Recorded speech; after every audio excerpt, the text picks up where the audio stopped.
If you are on social media, you know right now people are obsessed with protein.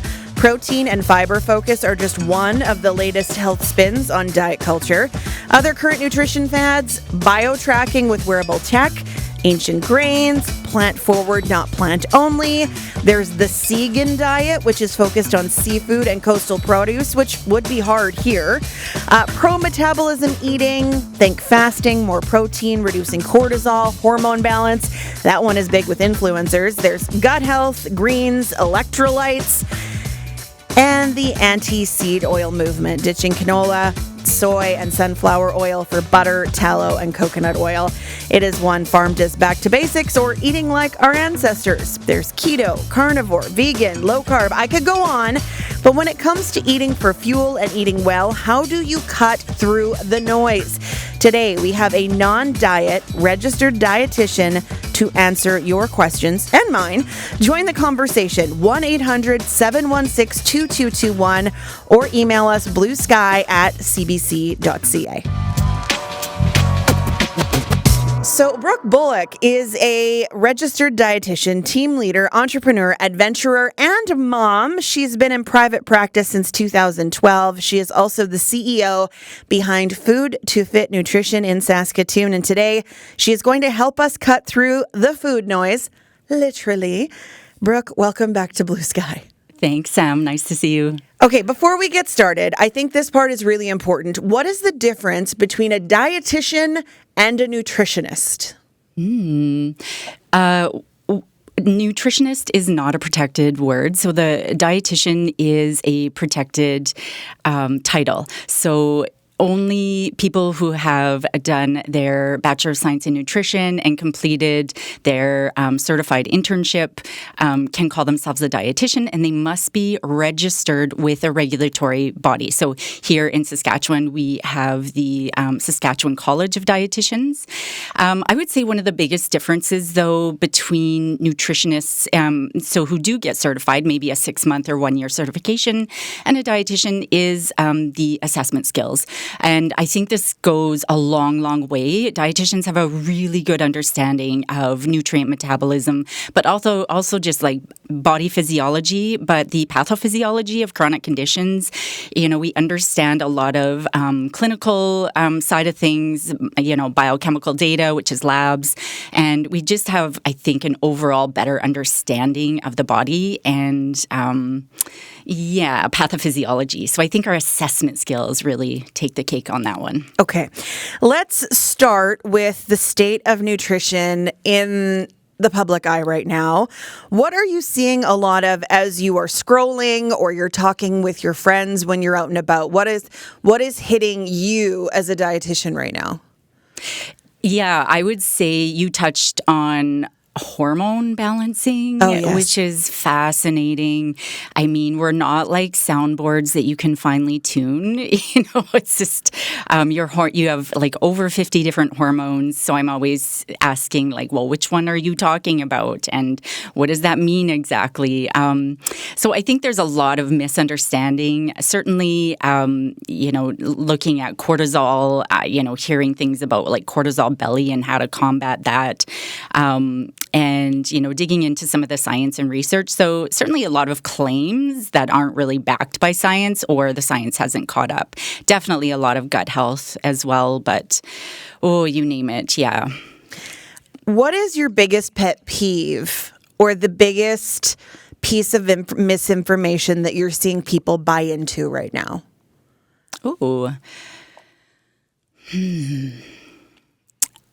There has to be one that popped into your head first. Yeah, I mean, I guess, seed oils and the fear around that has been around for quite a number of years, actually. So I feel like people have sort of exhausted that one in my clinic. Honestly, I think it is still this idea that health is a size, and in order to be healthier, a person has to lose weight. I would say that is the biggest myth of the century, and I'm often trying to combat that and advocate for more weight-inclusive, dignified healthcare. Say more about that, because there are a lot of people who associate not just health with the size, but assume that body fat equals bad health. Yeah, I think, when we talk about health and healthy, I think it is a code word for weight loss. And unfortunately, when we look at health, it's free from illness or injury, having physical and mental well-being. And it doesn't mean that all of your markers are perfect. But I think what we need to realize, too, is that pursuing weight loss isn't without risks. So this could include muscle loss, fatigue, undernourishment, nutrient deficiencies, even increased risks for eating disorders. Of course, that is an incredibly complex mental health issue, but dieting is one of the risks for an eating disorder. I think there's a difference between losing weight as a side effect of engaging in health-promoting behaviors, but then there's intentional weight loss and fixation on the scale, fixation on food and calories, exercise as punishment, ignoring body cues. Like, these are not health-promoting behaviors. They're disordered behaviors that have become very normalized. And so rather than fixating on weight, which, by the way, as a non-diet dietitian, let me tell you, still 90% of our clients wish to lose weight. And so we hold space for that. And I mean, with so much fixation and pressure to lose weight, we understand that people have those goals. However, we're not here to provide care that's, you can improve this if you lose weight. And you had mentioned that we associate size, especially high BMIs, with causing chronic illness, but there's no cause and effect evidence. The evidence is association and correlation. And that means that there is a relationship, but we don't exactly know what. And one thing that we do know is people with larger BMIs can or tend to avoid healthcare because they've had some people experience weight discrimination in the past. They're tired of being told to lose weight when really what they're looking for is treatment options. Tell me about BMI in general. And I'm full disclaimer, I am not a tiny human, and I have experienced some of this, but this show is not about me. But I actually had to go and do one of those pharmacy tests for blood pressure and heart rate or whatever the other day, and it kicked back a BMI. And I'm surprised in this world that these new machines are still doing that. Is BMI, what's the point of even tracking BMI anymore? Is there a point? I think in a clinical world, or especially in acute care, I think it can be useful as just a quick snapshot and a starting point around treatment. However, I think, healthcare providers really need to be careful not to let their size bias cloud their ability to provide the best optimal care. And so BMI has never been meant to be used as an individual tool of health. And what a lot of people don't know is, I believe it was in the early 90s, there was a small group of researchers and doctors who decided, let's change the BMI numbers for convenience. And this is kind of for research convenience. And so they changed the numbers, and literally hundreds of thousands, if not millions of people went from being in the overweight category to the obese category, and from the normal BMI category to the overweight category. So we have to just remember that these are pretty arbitrary numbers, and they're not diagnostic. So while they might be used as part of assessment, it's not something I use for assessment. I don't put a lot of clout into it. I don't think there's enough research for it. But I think in a quick or clinical or acute care setting, they can be used as a starting point. I just think we need to use a lot of caution. You talked about so many of your clients wanting to lose weight for reasons, whatever they may be. As a dietitian, a non-diet dietitian, what would you say is a good reason to want to lose weight other than to look better?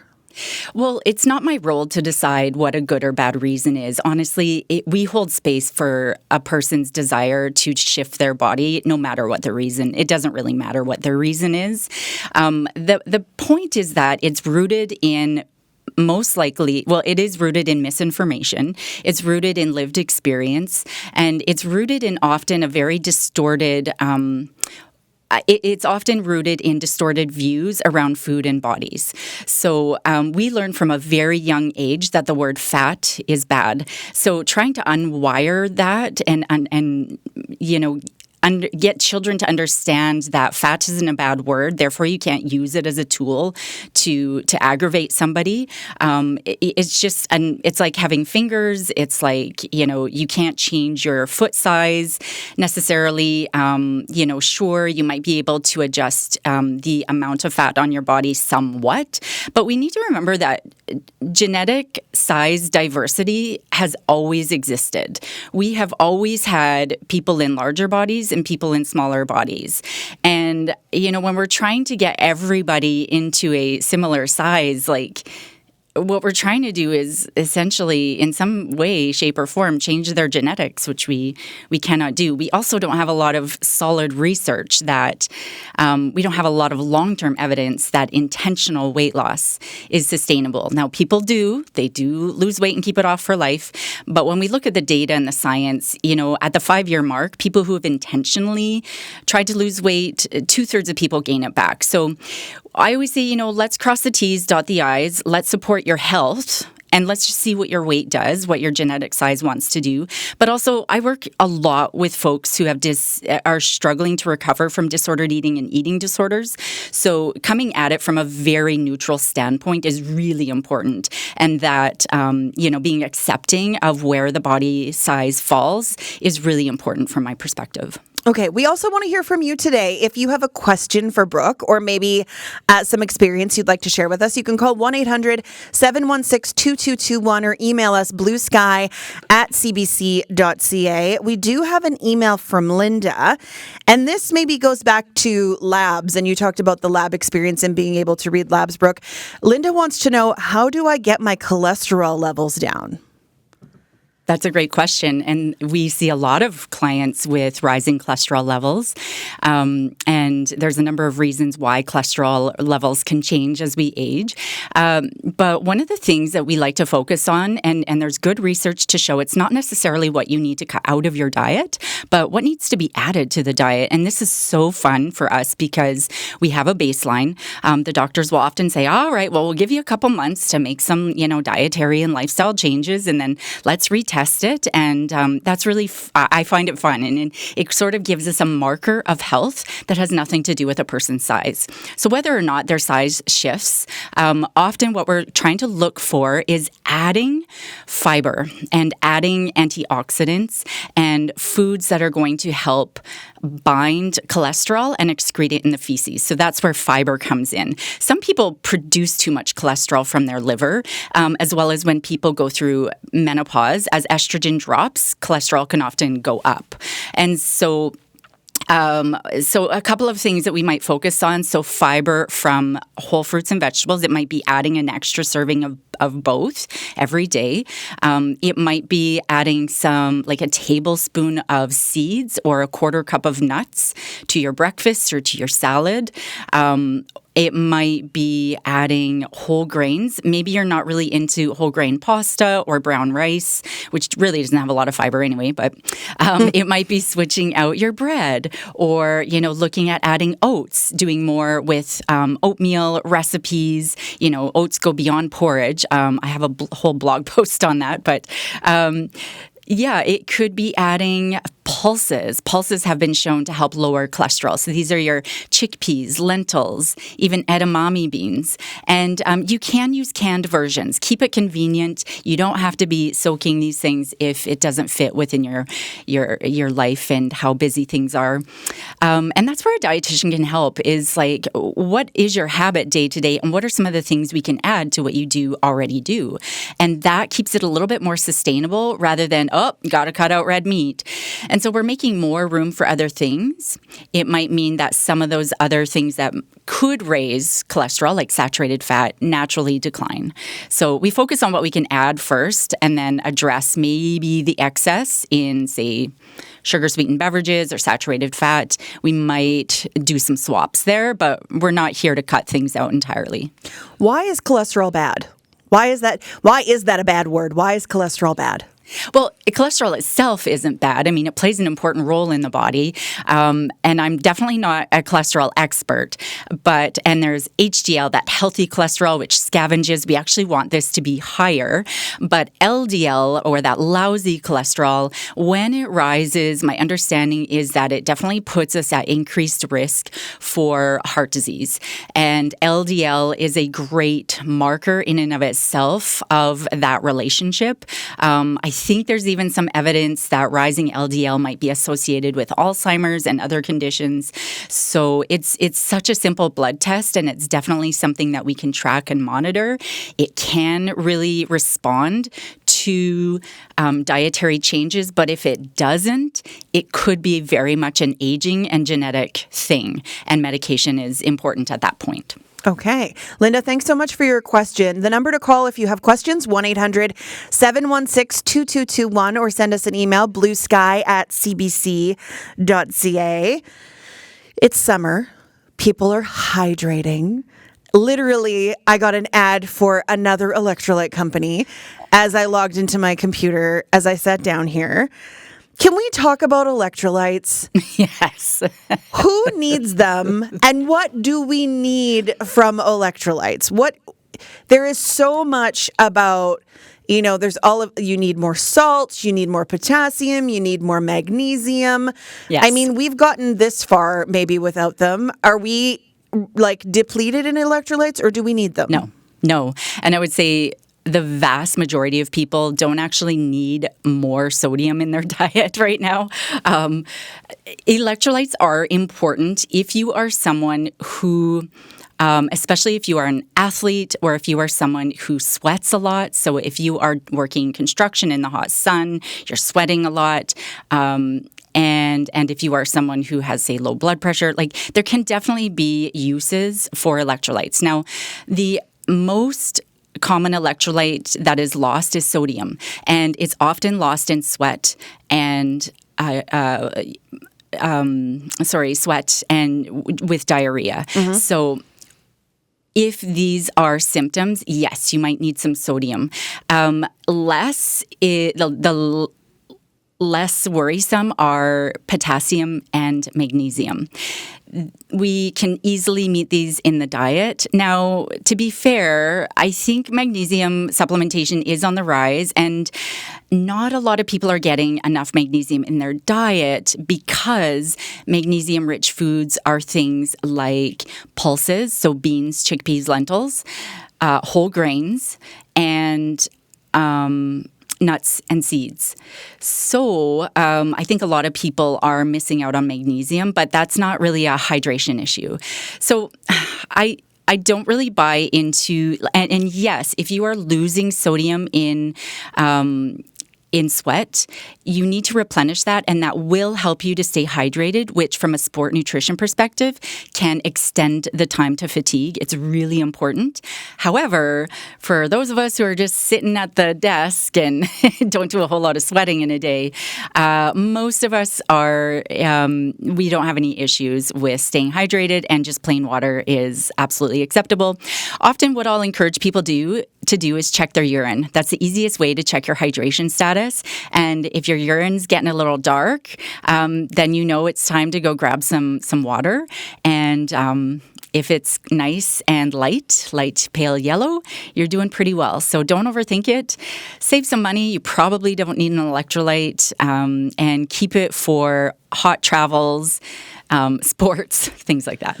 What happens if you have too much sodium? What happens if you're one of those people that's really bought in and you're consuming a lot of electrolytes? Is that harmful if you get too much sodium?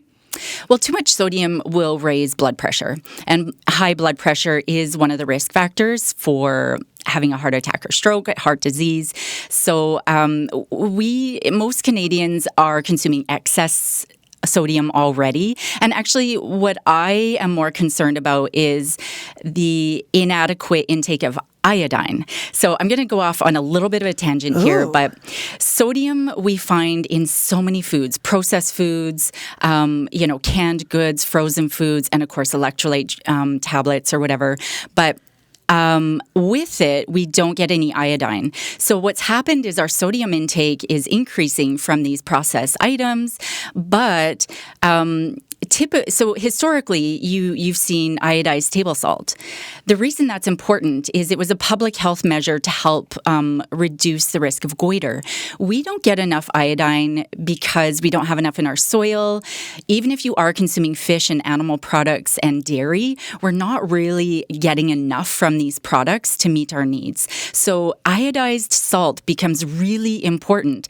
So I often encourage people to reduce the amount of sodium they're getting from other products and increase the amount of, which is a bit of a misnomer, not too many dietitians will say this, and of course, this is where personalized care comes in. So I might advise people to increase the salt intake, iodized salt, and while they make homemade foods. So, of course, if you have high blood pressure, you don't want to just suddenly increase your iodized salt. I would talk to a dietitian about what the plan should be for you. Mm-hmm. And certainly we do put people on multivitamins that have iodine if we feel like their iodine is inadequate. So yeah, go back to using table salt. And again, if you are exploring other types of salts, Himalayan or, sea salt, make sure it's iodized. And I think, spoiler alert, most Himalayan salt is not iodized. Yeah. So it's just trendy. It's just trendy. It's the same as table salt. Yeah, almost the same percentages of sodium and chloride. Okay. I love these kind of conversations. Okay. I'm Sam McKeag, and today we are talking about nutrition fads, and we're cutting through the food noise with a registered dietitian from Saskatoon, Brooke Bulloch from Food to Fit Nutrition. We're taking your calls and questions this hour as well. I have a nice long list that I have barely cracked as well. The number to call if you have a question, 1-800-716-2221, or send us an email, bluesky@cbc.ca. Daniel emails, it was mentioned that nuts and seeds are important to add to a healthy diet. Must they be raw and without salt to be effective? Great question. I would say that, again, you can certainly have the unsalted, and that would probably be the first advice. However, if it means that you're not going to touch them, and if you do have healthy blood pressure levels, I would say go ahead and get the salted. It doesn't have to be raw. In fact, roasted might actually enhance some of the nutrients like vitamin E. But so you can have them raw. You can enjoy them sprouted. You can enjoy them roasted. I think one of the things we want to avoid is the oil roasted, because this is where they're adding extra oils, and then we just get a lot more fat than we probably need. But again, I think it comes down to a person's preference. And if we're only consuming about a quarter of a cup, and again, it is such, I say this not as a portion control, but because that is the amount that will often really hike up levels of like vitamin E, omega-3, monounsaturated fats that are really beneficial to the body. So you don't need a lot, and really a quarter of a cup, even if it does have extra oil or salt, is probably not enough to negatively impact your diet, especially when we compare it to the benefits. All right. Thanks for the question, Daniel. Ayaz emails, I work as a pediatrician. Great show so far. It seems that there is a lot more children with higher weights than I used to see 20 years ago. Do you see that as true? I am not a pediatric dietitian, and I don't work a lot with infants and children. I can't really speak to whether or not the weights are increasing. And I wonder, this is me thinking out loud, I wonder, because the growth charts changed. So the CDC growth charts we used to use, and then we moved over to the World Health Organization growth charts. And I know that did alter things. So I'm wondering, could that have been some of what we're seeing? And it could even just be like, no, we're just seeing like kids with more fat. That could be possible. I don't know. I really can't speak to that. Okay. Yeah. No problem. Well, thank you for answering that. Okay, let's talk about protein, Brooke, because it seems that protein and fiber are the current fixation of social media influencers. Yes. How much protein does a person actually need to survive? I love both of these topics. Okay, so the recommended dietary allowance for protein is small. It's 0.8 grams per kilogram of body weight. So an adult's protein needs will vary, though, based on chronic disease, physical activity levels, and other reasons. There are minimum requirements. So these are the minimum requirements to kind of support health, but they're not necessarily ideal. So we have new data to suggest that the current RDA may not be adequate as people age to maintain that muscle mass and strength. And what's interesting is as we age, our appetite goes down, and guess what? So does protein. So it's sort of a double-edged sword. Our intake goes down, our protein intake goes down, but actually our needs go up. So there's also the Dietitians of Canada position on nutrition and athletic performance also suggests that there is good reason for higher intakes of protein to maximize metabolic adaptation in training. So I would say that I, generally speaking, will recommend that people incorporate more like 1 or 1.2 grams of protein per kilogram body weight. And that is predominantly because I'm working with an aging population, people who are 35 and up. This can be beneficial through menopause as we want to stay active and maintain that muscle mass, because through menopause, as we lose muscle, we replace it with fat. So there is benefit. And of course, as we age, we want to maintain muscle as much as possible. So I have a question about that, though, because if you are a large human with a higher body weight, that could be a lot of protein. Yes. So where does that fall into? Like, what if you are underweight, quote unquote, or overweight? Because then your body weight isn't a great guide. Yes. And so like I remember when I was working in acute care, we would use like these ideal weight calculations for people who are in higher BMIs. I think I still prefer to use an actual weight, and I might start at 0.8 and I might go up to 1. And remember, this isn't pound, this is gram per kilogram. So we're dividing those pounds in 2.2. However, Sam, you bring up an excellent point. I've heard so much noise around. So when my hands are getting up, when my hands are raised, I am getting a little hyped here.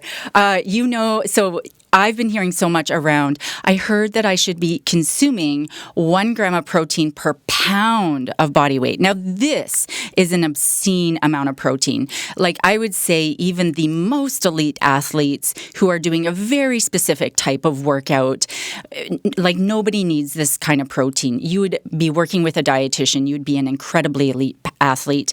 So this is the very upper range. And I do more in kilos, but this would be higher than 2.2 grams of protein per kilogram of body weight. Ooh. Now, the body can handle this for the most part if you have healthy kidneys, but it's just excessive. And people feel uncomfortable. It can create constipation. And guess what declines? Carbohydrates and fiber. Okay, how do protein powder and collagen supplements play into that? Yeah, so collagen actually isn't a very high quality protein when it comes to... Oh, but people are taking it. No, people are taking it. You know what? And I would say like the risk for taking it is pretty low if you're not, pregnant or breastfeeding. Yeah, sure. It might have some anti-aging benefits. I don't think there's a lot of large risks. But it's just not going to be the best protein for that muscle. So if that's what you're looking for, I would say, using the whey isolate is still kind of the cream of the crop when we look at science, or from a vegan perspective, something like a pea protein or mixed proteins. But yes, these can be added. But there can be a lot of food fatigue that comes with it. So you get tired of the flavor. You get tired of having to take a supplement. I use one occasionally after a workout, especially if I feel like I'm not going to be eating within the hour. There's definitely a time and a place, and they can definitely ramp up your protein intake. They can be super helpful, but it's not for everybody. And of course, again, it's a highly unregulated supplement industry, the sports supplements. So if you are an athlete, you need to be very cautious with what you're taking in, and ideally work with a sport dietitian. What are some maybe less conventional, or I'll use surprise sources of protein that maybe people don't think of, because I think people think pork, chicken, beef. Yes. And then they're like, that's it. And then they go to protein powder. But eggs. I'm starting to list things, but you probably have a better list. Oh, boy. I mean, just yesterday I was talking with a teen and I said, well, what, like they were looking for protein bars. And protein bars have, I just did a story literally right before I came in. I was trying a protein bar and unpopular opinion, I just cannot find one that I like. They're just all really, really not tasty to me. So, and I said, well, these protein bars, they can have inulin fiber and, sugar alcohols like erythritol that can really upset the gut. What happened to a simple peanut butter sandwich? So when you take a sprouted whole grain bread, 2 slices actually has 10 grams of protein. And then you add a good tablespoon of peanut butter, we're up to 13 grams of protein. So a lot of protein bars will have between 10 and 20 grams. But and not only that, is we get a lot of magnesium, we get fiber, we get thiamine. We're getting a lot of nutrients from something like that. So don't forget your whole grains. 1/3 of a cup of dry oatmeal has 5 grams of protein. So it's our whole grains as well. Pasta is a complex carbohydrate, and which means it digests slowly. But now this is a gluten-containing pasta, but it's actually very high in protein as well. I can't quite remember. I think it's somewhere around 8 grams for a serving, or even higher, 12 grams maybe. It's quite high. So there are, and I think of my plant-based proteins, one of my favorite would be soy. Soy milk, edamame beans are fabulous to snack on. Tofu, tempeh, smoked tofu, things like that. Jay wants to know, Jack wants to know. No, Jay wants to know, is inulin fiber good or bad? Oh, great question. So I don't subscribe to good or bad to define food, but let's look at what it is and how it can affect people. So inulin fiber is a natural fiber. It is a prebiotic. So we hear a lot about this. Prebiotics are certain types of fiber that go undigested. They reach the large intestine and they feed your healthy gut bacteria. So from a prebiotic perspective, yes, inulin fiber is wonderful, and we need more prebiotics. We're not getting enough day to day. So this would also be partially hydrolyzed guar gum. This would be psyllium fiber. These are all prebiotic fibers. Inulin is one of them, and it can be very good for the gut. Now, I also work as a gut health dietitian. I work a lot with people who have IBS, irritable bowel syndrome. Inulin fiber, not for everybody, but for vast majority, can just create a lot of gas and bloating and discomfort. And when people with IBS have gas and that bloating, it stretches their belly, and the receptors in their gut sense it as painful. So that's a problem for some people. Overall, lots of health benefits, but there are individual tolerances that people need to be aware of. Okay, while we're talking fiber, give me your fiber spiel. Oh, man, I love this nutrient. This is my favorite nutrient. And, I feel like it's a coming of age where people are like, really, I'm at that age, I have to take Metamucil. But whether or not you need a supplement, I think adding more fiber, and again, this goes back to fiber helps to keep us full. So it slows the digestion process in the stomach. This will then slow the rise in blood sugar. This then helps the body to use insulin more efficiently. So we hear a lot about insulin resistance. Fiber is really important at supporting the sensitization, so how your body uses insulin. So that is just one benefit. Fiber can also help to lower that lousy cholesterol, and it can help to lower blood pressure. Fiber, again, it goes undigested, so it doesn't add to calories. It doesn't give us energy, so we still need some carbohydrates without fiber, but it goes undigested. It exercises the colon, and it sort of sweeps the colon, so this helps to reduce risk for colon cancer. And once it gets to the large intestine, that's the last stop before the rectum, it's going to feed your healthy gut bacteria like lactobacillus, bifidobacterium. And when these bacteria feed off of it, they create byproducts called short-chain fatty acids. And short-chain fatty acids have been shown to support the immune system, reduce risk for certain types of cancer, and really support colon health. So I'm a huge fan of fiber. But yeah. What if you're not someone who can stomach, for lack of better words, something like Metamucil, you're not able to chug it down and you're not eating enough? Are the fiber gummies and stuff, like, do those actually work? A lot of the gummies will have inulin fiber. And again, it's not that everybody needs a fiber supplement. So we like to start with food a lot of the time. And so it depends on what symptoms people are having.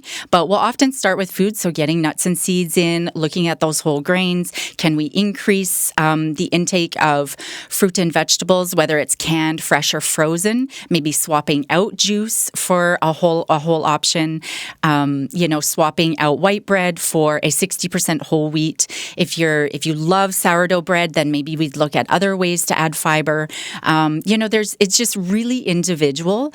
And because there are so many different types of fiber, again, you don't have to stomach it or drink it in a powder form. The gummies might work for you, but again, if it contains inulin, just do a little self-test. Have some, do I tolerate it? And if you do, you're fine. Or is that why you're feeling suddenly gassy, bloaty, and uncomfortable? Okay.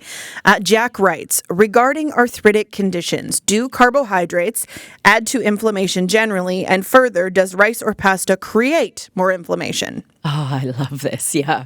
We've been hearing this for so long. Carbs cause inflammation. We have no evidence of this. We do. I think there's some evidence that a very high intake of simple carbohydrates that would come from sugar-sweetened beverages or juice or refined carbohydrates, so the low-fiber carbohydrates, can increase inflammation. But I don't think it's like this causes this. I think there's more correlation and association. But the other thing, too, is that for the vast majority of people, they are consuming their carbohydrates in combination with proteins and fats. So it's not so much that carbs are bad. And no, there's not a lot of evidence that pasta, increases inflammation. Certainly, if you have celiac disease and you're eating a gluten-containing carbohydrate, for sure, that's going to cause inflammation because it contains gluten and you don't tolerate gluten. But outside of that, not a lot of direct cause and effect. And even when we talk about inflammation, again, this is where these are buzzwords, but are we talking about acute inflammation? Because that's actually really important. So when there's an injury, you have inflammation and your big words, leukocytes and neutrophils will go to the injury, and that inflammation helps you to heal. Now, it's this, he's alluding to chronic inflammation, and there's a lot that we don't know about what causes chronic inflammation. For example, the inflammation that we see in arthritis, and probably a neurologist would be able to better understand the pathophysiology, but and the cause and things like that. But there's not even a lot of evidence as to can dietary interventions reduce inflammation caused by rheumatoid arthritis. A little bit of weak evidence, so we play around, again, general things, fruits and vegetables, nuts and seeds, whole grains, things like that. Maybe vitamin D, maybe more for osteoarthritis. But yeah, sorry, I think I've talked myself in a circle and I can't remember the question, but it was about if those carbs basically cause inflammation. Yeah. I think you answered it. Yeah. It's, what, and I think as I continue to talk, you can see that there's rarely a real black and white answer, because science especially nutrition science, it's hard to test. It's hard to study. We kind of base recommendations and things that we understand off of science that isn't super strong. We do some randomized controlled trials, but it's often based on just observational and cohort research. So we always have to take, here's what we know based on the research, and it might be strong research, it might be weak research. Here's what we don't know, and then there's you as an individual. So what do we do with that? And you as an individual have a lot of body knowledge. And as a dietitian, I'm here to hear and learn what you know about your body, because that's super important. We have fewer than 10 minutes left in the show. If you have a question for Brooke or a comment, you can call 1-800-716-2221 or email bluesky@cbc.ca. Apparently everyone is sending emails today. Brooke, what about, let's go back to the hormone thing. Maybe it's the age I am. Maybe it's social media in general. I am getting slammed with organ supplements and organ meat, like suggestions for hormone balancing. Can you eat to support your hormones? Is that a thing? Well, again, we have, the endocrine system is a lot more complicated than that, but what hormones are we talking about? So, yeah, you can eat in a way to, support insulin. For example, but are we talking about sex hormones? Are we talking about I don't know. You know what I mean? So I think if it's sort of perimenopause, what they would be talking about is like estrogen, progesterone, that kind of thing. There's not very much evidence for really balancing your hormones, and it's sort of a misnomer because your hormones are constantly bouncing around all the time. And if it is perimenopausal related, it's not like when we know that there's estrogen depletion at the end, it's not, my understanding is that it's not just this linear decline and a really smooth, you start with high estrogen and it's just going to, stepwise go down.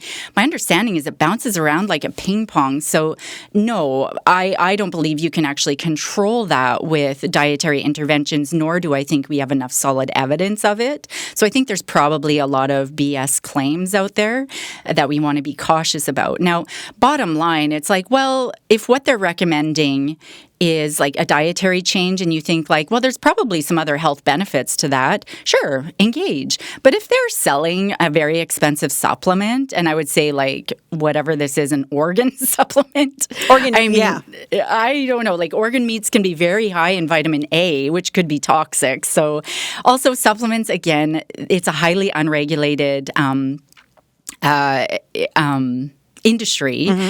And although Health Canada and the Canada Food Inspection Agency does have regulations on supplements here, I think we just have to remember that people have, and there's research to show that people have gone into the emergency room with organ failure and liver issues because of supplements that they've been taking. So they're not benign, like they're not without risk. So I would say, especially if there's a claim and someone's selling a product, you have to be cautious.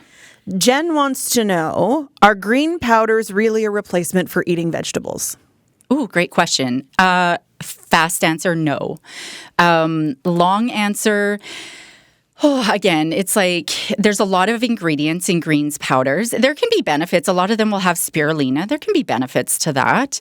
I'm not really up on the spirulina benefits, but I don't know exactly. But I remember reading them at one time.